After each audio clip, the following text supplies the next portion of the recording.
Hello my YouTube family, कैसे हैं आप सब। आशा करती हूँ सब अच्छे होंगे। तो आज की ब्लॉगिंग की स्टार्टिंग हो रही है 5:30 बजे से। वैसे उठने को मैं 4:30 बजे उठ गई थी। थोड़ा योगा मेडिटेशन ये सब किया, फिर उसके बाद मैं सीधे ब्रेकफास्ट बना रही हूँ। तो ना आज छोटे वाले बेटे की फरमाइश थी कि मम्मी मैक्रोनी या फिर नूडल्स बना दो। पर घर पे ना मुझे मिले नहीं, नूडल्स भी नहीं मिले और मैक्रोनी भी नहीं। पर मैक्रोनी थी घर पे, मुझे ना दिखी नहीं। एक्चुअली क्या हुआ ना, मैं डब्बों में ढूंढ रही थी और वो डब्बे के बाहर गिरा हुआ था। मतलब मैंने पॉली के अंदर रखा हुआ था। पॉली मतलब जो पैक्ड होता है ना, पैकेट उसके अंदर था। और वो डब्बे से बाहर रखा होता, जो मैं ऐसे पैकेट वगैरह होते हैं ना एक डब्बे में रख देती हूँ। पर वो बाहर गिरा था और मुझे दिखा नहीं। तो इस वजह से मैंने तो सोचा था कि शायद है, पर वो मुझे दिखा नहीं। तो मैंने जल्दबाजी में क्या, मैंने चने भी भिगा दिए और मैंने सोचा आज हेल्दी चीज़ बना लूँगी, चने और पूरी। तो छोटे वाले बेटे को ना थोड़ा सा गुस्सा आ गया कि मम्मी ना हर सैटरडे ऐसी करती है, हेल्दी चीज़ बनाती है और ऐसी चीज़ बनाती नहीं है। मतलब मोस्टली मैं बना लेती हूँ, पर आज के दिन नहीं बना पाई। कभी कभी ना बच्चों की फरमाइश का भी बना देना चाहिए। पर मैं हेल्दी चीज़ बनाने में ज़्यादा ध्यान दे रही हूँ आजकल। मैक्रोनी और नूडल्स खाने में तो अच्छी लगती हैं, पर सेहत के लिए बिल्कुल भी अच्छी नहीं होती है। मुझे तो बिल्कुल भी सूट नहीं करती है, पर मैं बच्चों के लिए बना देती हूँ। क्योंकि स्कूल में जाके ना फिर बच्चे एक दूसरे को चिढ़ाते हैं कि आप तो नूडल्स नहीं लेके आते हो, आप मैक्रोनी नहीं लेके आते हो। बस वो थोड़ी देर का होता है, पर हेल्दी चीज़ देना इसलिए ज़रूरी है क्योंकि वो सेहत से रिलेटेड होता है। थोड़ी देर मैं बोलती हूँ कि सुन लिया करो बेटा, कोई बात नहीं, पर मैं आपके लिए बना दूँगी, मतलब नेक्स्ट टाइम बना दूँगी। ऐसे करके मैं बहाने कर देती हूँ मोस्टली। पर ये होता है कि बच्चे समझते नहीं है ना, फिर वो मतलब अपने फ्रेंड्स की बातों को ज़्यादा नोटिस करते हैं, मम्मी की बातों से ज़्यादा। तो यहाँ पे ये हो रहा था, उनको ब्रेकफास्ट देने के बाद रचित के लिए मैंने बादाम भिगाए थे रात को, और वो भी दिया मैंने। फिर लंच बॉक्स में मैंने पूरी, चने और गवावा दिया आज। और आदित्य तो नहीं ले गया, फिर ये दोनों स्कूल चले गए थे। फिर मैंने यहाँ पे इस कमरे की सफाई की।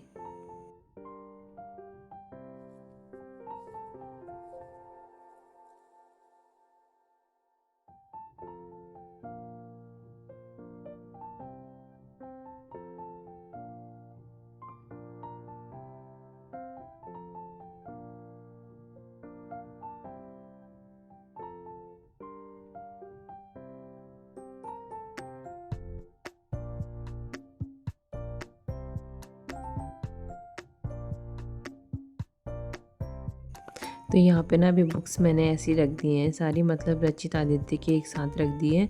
बाद में आके ये सही से एडजस्ट कर लेंगे, जब इन पे टाइम होता है ना कर लेते हैं।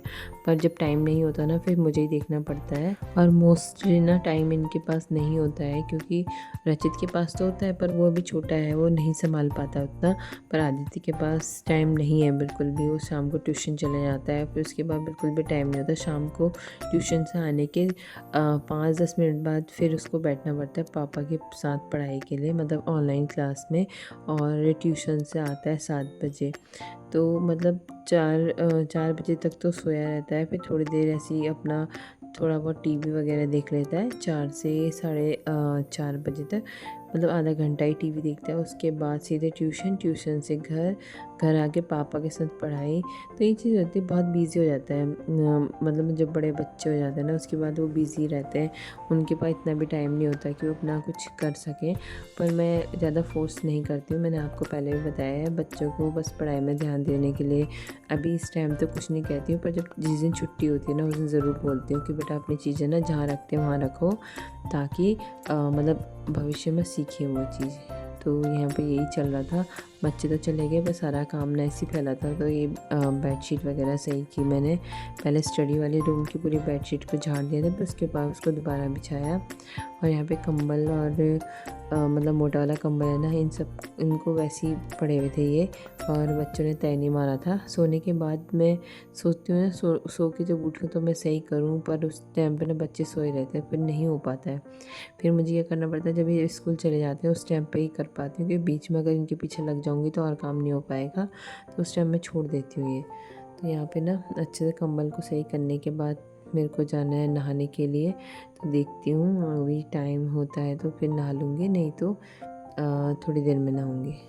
तो मैंने देखा ना मोस्टली लोगों की यहाँ पे दिवाली की सफाई स्टार्ट हो गई है, पर वो उन लोगों के लिए है जो घर पे हैं। मुझे लग रहा है कि घर पे जो रहते हैं ना उनके पास इतना टाइम तो होता है कि वो सफाई कर लें, और मेरे पास नहीं है, बिल्कुल भी टाइम नहीं है। मैं कब से सोच रही हूँ कि दिवाली सब की सफाई जो होती है ना वो टाइम पे कर लूँ, और थोड़ा थोड़ा करके सफाई करती रहूँगी तो बाद में ना बोझ नहीं बनेगा और काम ना आराम से होता रहेगा। तो मैं 1-2 दिन में स्टार्ट करती हूँ सफाई। अभी तो बस अपने घर का ही काम, मतलब जो डेली का होता है वही काम करना मुश्किल हो जाता है, क्योंकि सुबह जल्दी निकल के ना शाम को आ तो रही हूँ, फिर सो जा रही हूँ, फिर उसके बाद ना यही एडिटिंग का काम हो जा रहा है। अगर मैं किसी चीज़ में हाथ लगाऊंगी ना फिर वो चीज़ के पीछे ना मतलब 2-3 घंटे तो कहीं नहीं गए। इसलिए अभी दिवाली की सफाई का हम बिल्कुल नहीं कर रहे हैं, और वैसे भी ना अभी बहुत टाइम बचा है, और बीच में करवा चौथ, नवरात्र ये सब भी आने वाले हैं। तो इस वजह से ना मतलब ये होता है कि सफाई तो होती रहती है बीच बीच में, पर जो दिवाली की सफाई है ना असली में करवा चौथ के बाद ही करती हूँ, क्योंकि 8-10 दिन की जो सफाई है ना वो सही रहती है। नहीं तो 1 महीना पहले करेंगे, यहाँ दूसरे दिन इतनी डस्ट हो जाती है हर चीज़ में। तो अभी से हम 1 महीना पहले करके कोई फ़ायदा नहीं है कि हम अभी से कर लें फिर दोबारा से हमें बीच में फिर करना पड़ेगा। ये है कि पर्दे वगैरह हम पहले से धो लेंगे, पर वो जो सफाई होती है ना मेन, वो हम मतलब करवा चौथ के बाद ही मैं करती हूँ। तो ये चीज़ हो जाती है कि उसके बाद करने से ना मतलब वो सफाई कंटिन्यू रहेगी, और मतलब ये होता है कि हमें दोबारा नहीं करनी पड़ेगी। और सफाई हमें ऐसे नहीं करनी कि जैसे हम डेली करते हैं, उसमें बहुत ज़्यादा हमें एफ़र्ट देना पड़ता है। इसलिए ना सफाई मैं बाद में ही करूँगी, ये मैंने डिसाइड कर लिया है। अभी मैं कुछ नहीं करने वाली, बस छोटे मोटे काम करूँगी, और पर्दे वगैरह धोना है ये चीज़ मैं कर लूँगी थोड़े दिनों में, मतलब 4-5 दिन के बाद। और यहाँ मैं रेडी हो गई थी, और आज मैंने पिंक साड़ी इसलिए पहनी है क्योंकि आज हमारे स्कूल में पीटीएम है, और हमारे स्कूल में ना मतलब ड्रेस कोड है, 2 ड्रेस है हमारी साड़ी, और वही साड़ियाँ हमें पहननी होती हैं। पीटीएम के दिन दूसरी साड़ी बनी है, पर वो अभी मैं पहन नहीं रही हूँ। और आज हमें कोई सी भी कैजुअल ड्रेस में आना था, तो साड़ी पहन के नहा के मैंने साड़ी पहनी थी। फिर उसके बाद मैं गई पूजा करने के लिए। मम्मी ने यहाँ फूल पहले से तोड़ के रखे हुए थे, तो फिर पूजा करने के बाद ना जब बाहर तुलसी में भी पानी चढ़ाना होता है, और बाकी सब काम तो मम्मी ने कर रखा, मतलब फूल वूल लाने का काम मम्मी कर देती है। मुझे बस यहाँ क्या करना है, पूजा करना है फटाफट से और जाना है। और ब्रेकफास्ट भी मैं स्कूल में ही करूँगी, स्कूल लेके जाऊँगी। तो मैंने कपड़े धो लिए थे और हाथ से ही धोए थे, और आज अच्छी धूप भी लगी है तो कपड़े डाल देती हूँ छत में, और मेरे आने तक सूख जाएंगे। फिर मम्मी ना बाद में उठा ही लेती है कपड़े, मतलब ऐसा नहीं होता कि मुझे आके फिर उठाना है ये वो। और आज थोड़ा टाइम भी था मेरे पास, मतलब 8:30 बजे मुझे जाना था, पहुँचना है 8:30 बजे तक। तो यहाँ पे ये टाइम तो मिल ही जाता है कि मैं कपड़े हाथ से धो लूँ, और बाकी टाइम ना 7:30 बजे तक हमें स्कूल पहुँचना होता है। तो बस बहुत जल्दबाजी हुई रहती है, कपड़े ना धोने का टाइम नहीं मिलता है, तो मैं मशीन में डाल देती हूँ। पर जब टाइम होता है तो मैं हाथ से ही धोने की कोशिश करती हूँ, क्योंकि ना कपड़े साफ़ भी नहीं होते मशीन में डाल के, या फिर उसको 1 घंटे का टाइम में सेट करके रखो।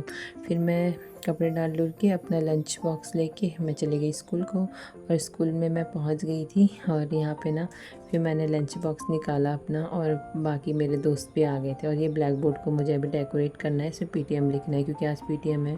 फिर मेरे बाकी फ्रेंड्स भी आ गए थे, हम लोगों ने अपना अपना लंच बॉक्स शेयर किया, और उसके बाद ना हमें अपनी अपनी क्लास में जाना होता है, मतलब 9 बजे तक का टाइम होता है पीटीएम का, मतलब 9 बजे पेरेंट्स आ जाते हैं। फिर मैं आ गई थी घर, और घर आने के बाद मैंने कपड़े भी चेंज कर लिए थे, और ज़्यादा वीडियो नहीं बना पाई। स्कूल में भी ना ज़्यादा अलाउ नहीं होता है, क्योंकि पेरेंट्स आ जाते हैं तो फिर हम फ़ोन वोन पकड़े, ऐसा सही भी नहीं लगता है। फिर उसके बाद मैंने घर आ गई थी, घर आके कपड़े वपड़े चेंज किए, और मम्मी गई थी शरात में किसी के, मतलब मेरे आने के बाद ही गई थी, और बच्चों के आने का टाइम हो गया था तो मैं थोड़ी देर वेट कर रही थी। फिर बच्चों के आने के बाद उनके बैग से बॉटल वगैरह, लंच बॉक्स वगैरह निकाले मैंने। तो आदित्य तो नहीं ले गया था लंच बॉक्स, ओनली रचित ले गया था, तो इसका लंच बॉक्स निकाल लिया मैंने, और आदित्य के बैग में से बॉटल निकाली।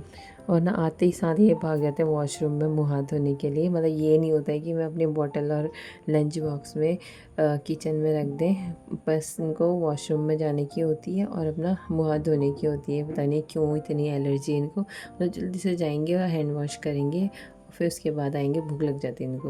और फिर यहाँ पे ना आज मैंने चावल और मतलब चने सुबह ही बना दिए थे, मम्मी ने चावल बनाए, और ये रायता था आज के खाने में, और बहुत टेस्टी और था। मुझे ना अच्छा लगता है मतलब दाल के साथ रायता हो, मतलब चने की दाल और राजमा की दाल उसके साथ रायता बहुत पसंद है, तो मैंने बच्चों को भी दे दिया था और मैंने भी खा लिया था। फिर इसके बाद थोड़ी देर बाद मम्मी भी आ गई थी। मम्मी खाने नहीं गई थी, बस ऐसी जिसने इनवाइट किया था उनके यहाँ वैसे ही गई थी, तो उन्होंने खीर भी दी थी घर के लिए। दिन में का खाना खा खू के मैंने धोए बर्तन, मतलब उसके बाद बर्तन धोने का ही टाइम होता है, फिर बर्तन धो लिए थे मैंने। और उसके बाद बच्चे ना चले गए थे सोने के लिए, क्योंकि दिन में ना थोड़े थके रहते हैं इस टाइम पे, 2-2:30 बजे तक तो बहुत ज़्यादा थक जाते हैं। फिर इनको मैं आराम करने के लिए बोलती हूँ और मेरा भी मन करता है कि मैं भी सो जाऊँ। एक बार एक नींद ले ली ना तो पूरा दिन ना सही जाता है, मतलब उसके बाद ये नहीं लगता कि थकान जैसी और नींद आ रही है, क्योंकि रात को भी लेट में सो रहे हैं, आजकल 12 ही बज जा रहे हैं सोते सोते। तो दोस्तों आज की ब्लॉगिंग की एंडिंग यहीं पे करते हैं, मिलते हैं आपको नेक्स्ट ब्लॉग में। तब तक खुश रहिए, मस्त रहिए, मुस्कुराते रहिए और प्लीज़ दोस्तों सब्सक्राइब ज़रूर कीजिए। Thank you for watching, bye.